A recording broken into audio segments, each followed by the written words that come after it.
Hi friends, welcome to PBK options trader. ఈరోజు మనకైతే market నుంచి 0.2% ప్రాఫిట్ అయితే బుక్ చేశాను ఫ్రెండ్స్. ఒక 3 రోజులు అయితే ఈ ట్రేడ్ అయితే హోల్డ్ చేశాను. మార్కెట్ 3 రోజుల నుంచి అయితే మనకు మంచిగా పెరుగుతూనే ఉంది కదా. సో నేను కాల్ ఆప్షన్ సెల్ చేశాను కాబట్టి దీన్ని హోల్డ్ చేశాను. ఎలాగో మనకు ఏప్రిల్ సిరీస్ ఎండింగ్ దగ్గరలో ఉంది కాబట్టి ఏప్రిల్ సిరీస్ అయితే నేను ఇప్పుడు క్లోజ్ చేసి మే సిరీస్ అయితే ఒక కాల్ ఆప్షన్ సెల్ చేశాను. ఈరోజు వచ్చిన ప్రాఫిట్తో మనకి ఈ మంత్ అయితే 1.25% అయితే క్రాస్ అయిపోయింది. ఇంకా 3% మనకు ప్రాఫిట్స్ కోసం వెయిట్ చేస్తూ ఉన్నాము.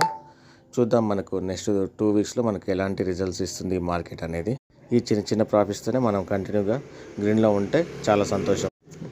ఈ మంత్ ఎండ్లో నేను ఒక ఫుల్ వీడియో చేస్తానండి. ఈ మంత్లీ P&L ఎలా ఉంది అనేది మీకు రివ్యూ చూపిస్తాను.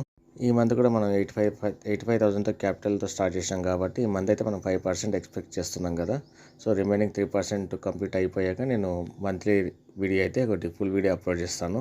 టాటా పవర్ అయితే నాకు తెలిసి ఇది ఇంకా పెరిగేటట్లే ఉంది. సో ఒకవేళ నేను మినిమం రిస్క్తో నేను ఈ కాల్ ఆప్షన్ అయితే సెల్ చేశాను. ఒకవేళ నా ఎస్ఎల్ ఇట్లా హిట్ అయ్యే ఛాన్సెస్ ఉంటే నేను ఎగ్జిట్ చేసి ఒక పుట్ ఆప్షన్ అయితే సెల్ చేయడానికి నేను రెడీగా ఉన్నాను. సబ్స్క్రైబ్ చేయండి ఫ్రెండ్స్.